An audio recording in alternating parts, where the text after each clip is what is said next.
Hello, and welcome to the Steve and Mark Discuss podcast, where Steve introduces a subject, I listen to it intently, and offer my own thoughts and feelings on it. Steve may respond accordingly. So, over to Steve. Hi, people. If only they knew. If only the people knew. Yeah. Right, so this first story, there's going to be two short stories. This first uh, short story is about a lady called Joazia Zakrzewski, and she got a 12-month suspension for traveling in a car. Of course, she was in the 2023 ultramarathon Manchester to Liverpool race on foot. She got into the. This is what she said. She declared that she got into the car after telling marshals. She said, "I'll complete the race, but I'm not competing in it." Is what she said to. She said to the marshals. She arrived in third place, and she received the third place medal. She managed to get onto the podium, receive the third place medal, and she said she received it because she felt dizzy after the race. She wasn't, with all the faculties. Of course, the marshals said that she didn't advise them on anything, and they only found out is because the part she was in the car, she was traveling at 80 kilometers an hour, and all the runners have got GPSs. Yeah. And they realised that this, I think it was like a 4 mile Yeah.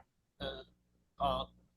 She was traveling, faster than any other runner of all time. Trainers, yeah. Right, 80 kilometers an hour. So there you have it. Some people will lie to the back teeth, and they'll only admit they're wrong when they've been caught. Even in athletics. That to me was just funny. Yeah. Because just because of the excuse that she was dizzy, although she managed to get up the steps on the podium. Well, okay. However, this one's a little bit more serious, and to me, it was a surprise, and it shocked me really, to be quite honest. So here we go. Hussein Abdi Kahin. You know who that is?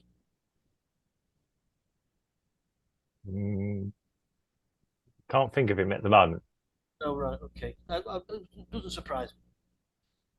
He apparently was trafficked to the UK when he was 9 years old. He's from Somaliland. Right? His father died from a shrapnel wound when he was 4. There.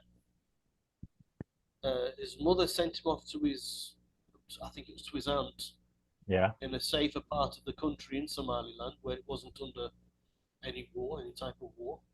And from there he was trafficked to the UK to be in servitude, to clean and to cook and to wash clothes of the people in the UK. How do we know this? Because he told his games teacher, his physical education teacher at school. Initially in the UK, he wasn't allowed to go to school. The people wouldn't let him. But eventually they succumbed and allowed him to go to school. And whilst he was in school, he told his PE teacher, his physical education teacher, who advised the local authorities and took him out of he would have been about 13, 14 years old at this time. Took him out of that situation where he was and put him into foster care. The young lad turned out to be quite a good athlete. Yeah. Well, he turned out to be an excellent athlete. Yeah. We know him as Mo Farah. Yeah. Okay. I knew it would be yeah. So, when he was trafficked to the UK, the people trafficking him said, "You keep your mouth closed. If anybody asks you, your name is Mohammed Farah Mm. Okay. and not Hussein Abdi Kahin."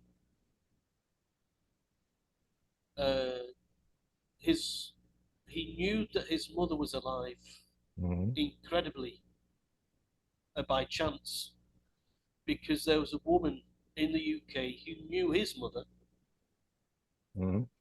and knew who he was. Yeah. And she said, "What's your name?" And he said, "Mohammed." She said, "Now tell me the truth." And he said, "No, it's Hussein." She said, "No, I know your mother."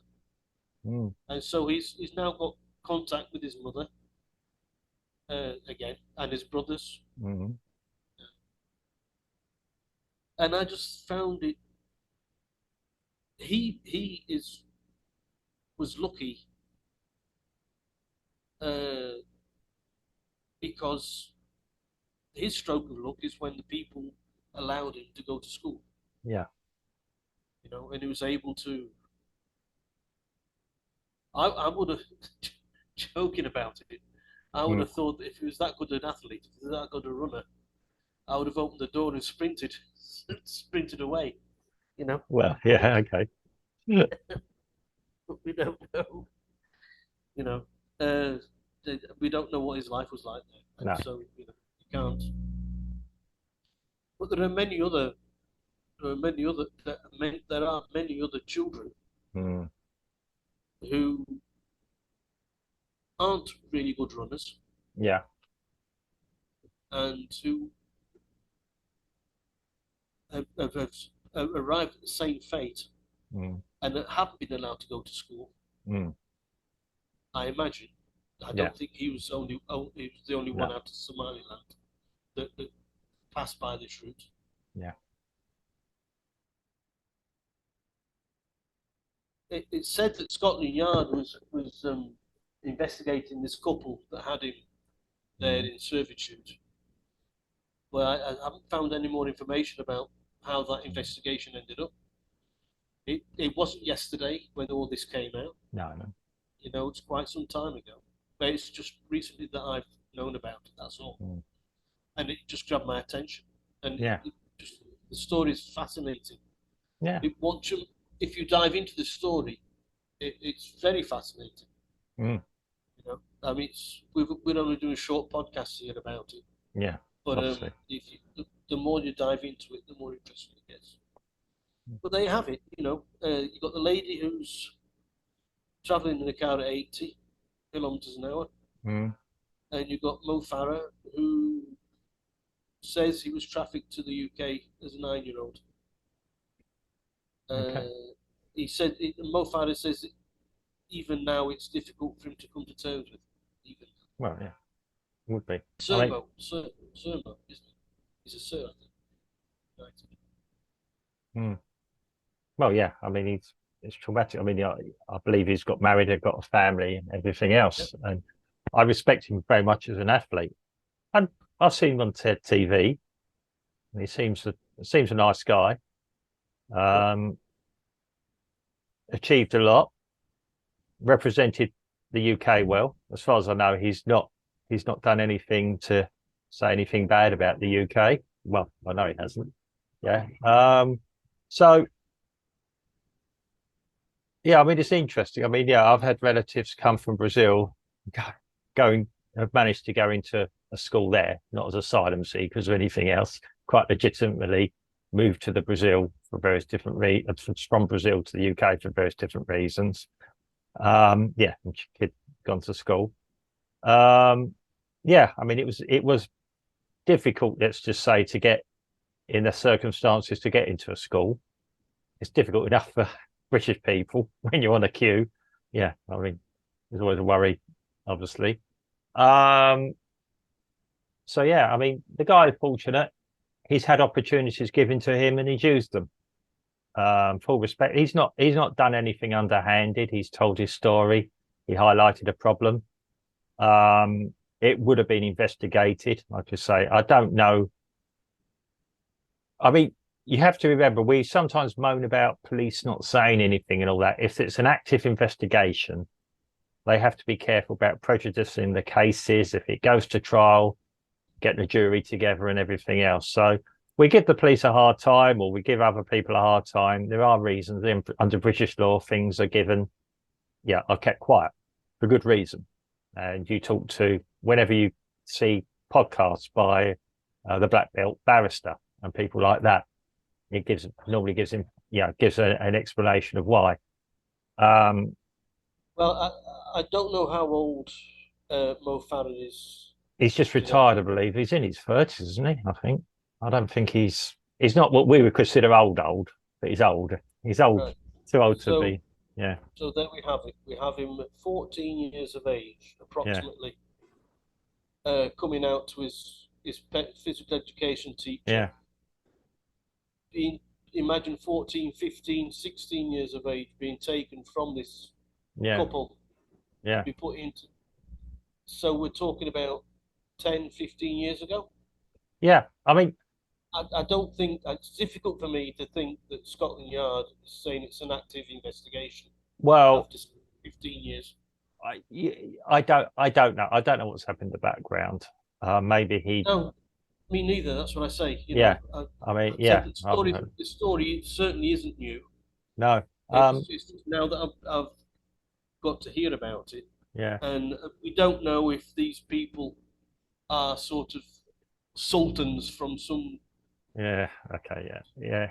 We don't know. We don't. I mean, it's somebody who's got enough money to get a child trafficked to their house, so they can use them. Wait on them. Yeah. I mean, it is. Maybe the biography will come out one day. I mean, I had heard of this behind him when you said Mo Farah. The whole clicked, obviously. I mean, I remember I like watching athletics and things. It's like I say, I don't often dig deeply into people's celebrities' backgrounds. I've enough trouble trying to cope my own life sometimes without other people. But I mean, it's an I knew he had an interesting backstory. I heard rumors or heard different things about him. Not rumors, really. I heard him speak about this actually, or briefly. I mean, and it is strange sometimes. I mean, when the guy is 14, I'll talk about child psychology here. He evidently felt very comfortable around his sports teacher in order to tell him. He excelled at sports at school. Yeah. So his sports teacher was always praising him. Yeah. So and that's why he felt comfortable. Yeah, he felt a bit of empathy and a bit of, but the sports teacher became somebody he could trust, because if you're in that situation, I mean, I was quite fortunate to come from a stable background, I think. Well, no, I did.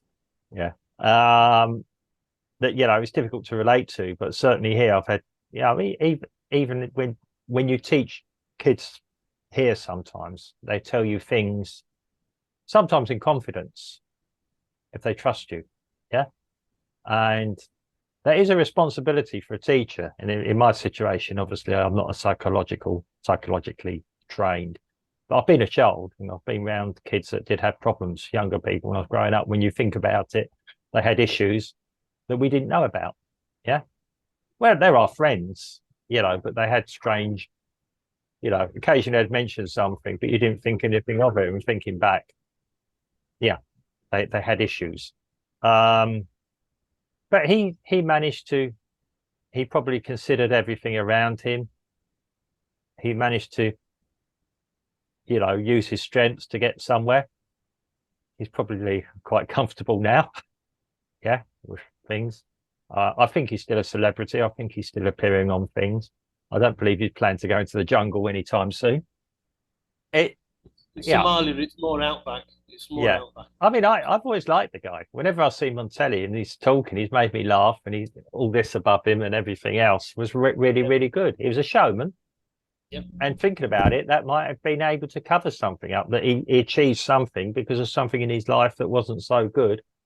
He determined and focused all his energy into something. And I think he's now, like I said, got married and got children. And I bet they're the most kept, well looked after children you could ever hope. I think he's probably their perfect father. Or, yeah, we'll say, yeah, probably a very loving family. I don't know. Yeah, like I said, I tend to want celebrities to have their own life sometimes. Yeah, away from it. They're an actor or the musician or the sports personality. Quite happy to be that. Yeah, when they get older and retire a bit and move on in a bit of life, I might sometimes read their biography then, because it's when they're interesting and they've written something from an older person's perspective. But yeah, oh yeah, I always liked the guy. I respect him. He's achieved something in his life. Yeah, he's represented the country I come from. Yeah, he's British as I am.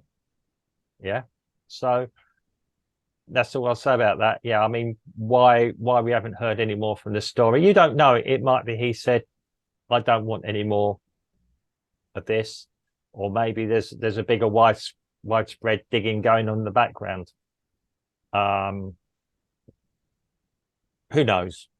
And again, I know that's your point.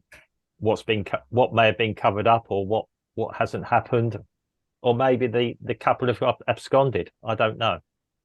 It'd be interesting to find out. I'll certainly have a look at this probably tomorrow. A bit more about this tomorrow. Maybe we can have a follow-up podcast on it when we find some more data.